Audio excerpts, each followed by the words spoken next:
Hello, everyone. Welcome to 10 Minutes Astrology podcast. Each week, we have a new podcast over you an easy way to learn astrology from scratch. 10 Minutes Astrology aimed at the beginner. You don't need to know about anything about astrology. It's simple, it's easy. I'm Rod Chang. I'm a professional astrologer and the co-founder of Academy of Astrology. And I am Pablo Lopez. I am a diploma holder of the Faculty of Astrological Studies, where I'm also a tutor. And I'm a psychologist. So, Alejo, today, what are we going to talk about? 2 weeks ago, we talked about the ascendant, the sun, and the ascendant. So, come to the important one too, right? The important three. So now we go to the moon. Yes. You say important three, the big three. Yes. When you go to an astrological conference, everyone asks you, what are your important three? What are your big three? Big three, yes. The sun and the ascendant. The moon, the sun, the ascendant. But it's not everything, but it's still big three.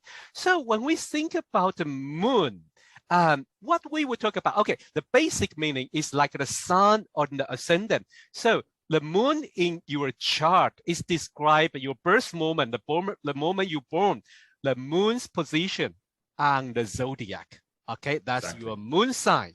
But what does that mean, Alejo? Well, it could mean a lot of things. And I would say, before we go into the meaning, I think it's important to emphasize that the moon sign may not be the same that the sun sign and the ascendant sign. That is essential. That is essential because interesting like this. When I teaching the student and they usually say, oh, I am such and such. I'm like this and that because my sun sign is there. I'm this and that. So my moon sign is like that. I just like, wait a minute. There's no difference when they talk about two things. But in astrology, that's totally different. Sun sign, moon sign, even ascendant. We are talking different area of our chart, different area about our life. Exactly, yeah. So that's the first thing to bear in mind. And to understand the moon, I would like to bring a story like I usually do. And this case it's from Egypt. It's not from Greece. It's the story of Isis. So some people may be familiar with Isis. And basically in Egypt, you have this great god Atum or Ra. And from him, we have these 9 deities. And one of them is Isis. The other one is Osiris. And there's another one that's Seth. So they're all brothers, siblings, let's say. But Seth is the enemy of Osiris. So basically he kills Osiris.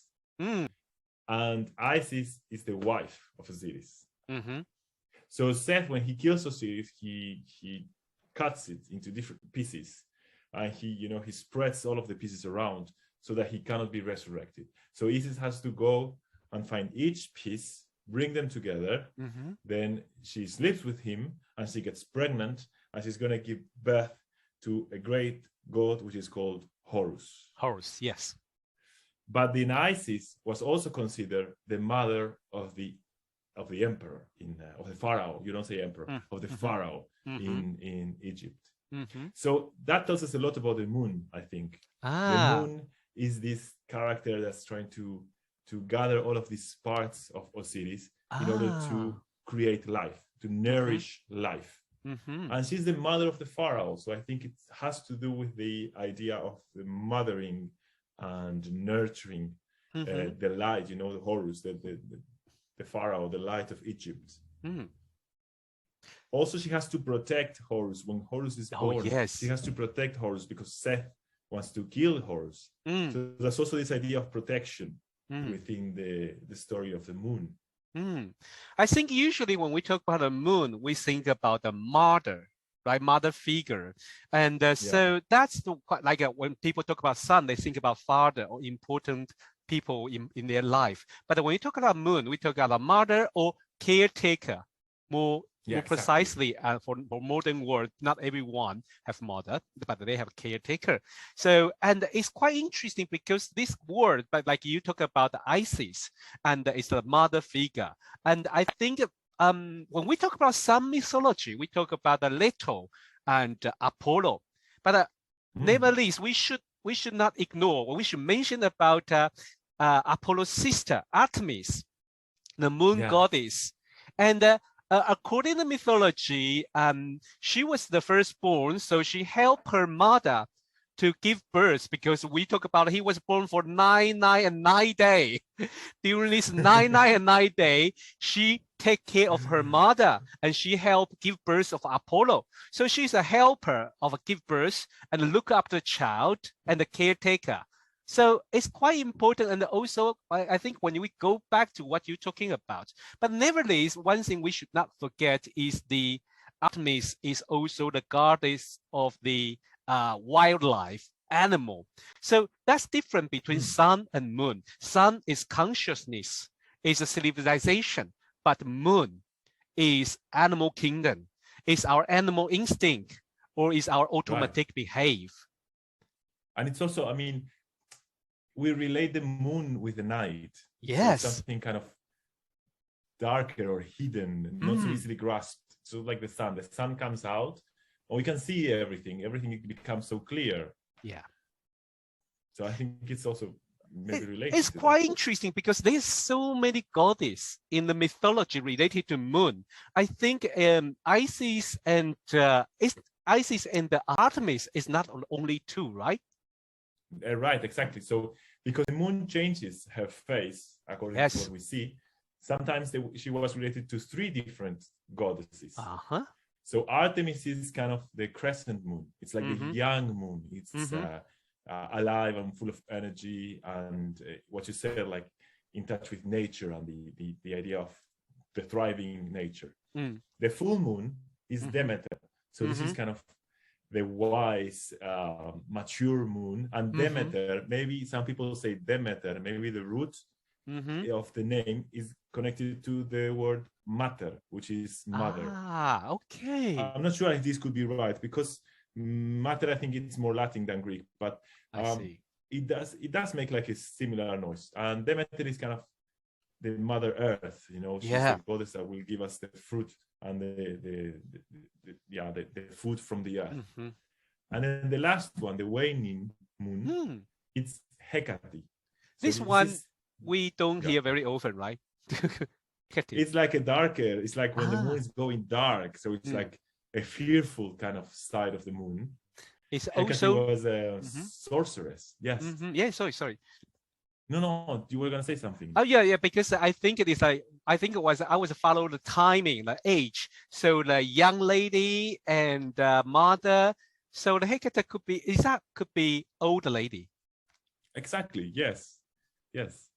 So she's not like we see it as a sorcerer, but it's actually she's wise because she has life experience, and that's why she has this power that we might see in her. So like. This is like so much. We talk about quite a lot of different goddesses. And then, so in astrology, moon is also about a lot of things. I think from mother to family, even partner. Sometimes. And the caretaker. And I think we will usually talk about moon with emotion and the feeling. And we will talk about moon as a need, what we need. Because I think a big part of the moon is about the what we eat, the food, and what we need, how we nurture ourselves. And somehow it's also, I think, also make us feel safe because it's related to emotion and the feeling, right? Yeah, I mean, I think if it's what we got when we were first born, what we got from our caretaker, that's what makes us feel safe. Because it's what we had as babies. That's what we were given as nurturing when we were babies. So that's where we find our first kind of love, let's say. And that's why I think it's also maybe related to couples, because we look for this kind of nurturing in our relationships. But the bottom line, I think, is what you said. It's like basic needs. Like what we basically need to feel safe and protected. Yes. So when it comes to the end of today's episode, I think we like to give little exercise for our audience to practice, because when you start to think about the moon, you are not thinking about like before, oh, I'm a moon sign this, and so I'm like this. No, it's more about describe my need, our relationship with mother, family, and partner, and also how we feel safe. Should we choose a little exercise for our audience? Yeah, we can think of, let's look at the moon. Each person, they can look at their own moon, in which sign it is, and try to see if it describes one of their basic needs. So for instance, if you have the moon in Gemini, Gemini is about information. So to feel safe, you need information. So when something is scary, you may run into the web to try to find, to the internet, to try to find a lot of information. And that makes you feel safe. The idea that you can understand what's going on. That's exactly what I am, because I'm moon in Gemini. So when I really, and knowing the information, learning the information, make me feel safe. To be honest, like when I falling ill or something, I'll go on internet to search what should I eat, what is this symptom, and what is that, and what do I need to do, and that make me feel stable, make me feel safe. Thank you so much, and thank you for our audience. Thank you for listening to 10 Minutes Astrology. This week we learn a little bit more, much more about the moon sign in our chart. So if you have any question or feedback to us, please send us message on at AOAUK on Telegram, or email us at aoa.inquiry@gmail.com. You can also find me, Rod, on the Instagram AOAUKROD, and you can find Alejo at your Instagram. It's Liminal Cosmos, at Liminal Cosmos. At Liminal Cosmos. So, wow, we talk about the big three. So next week we will talk about zodiac sign. How exciting! Yes, and so we can start putting everything together. We talked about the sun, the moon, and the ascendant. So now let's see how to merge signs and planets. Oh yes, sign and planet. That was so exciting, so important. So stay in tune. Bye. Bye-bye.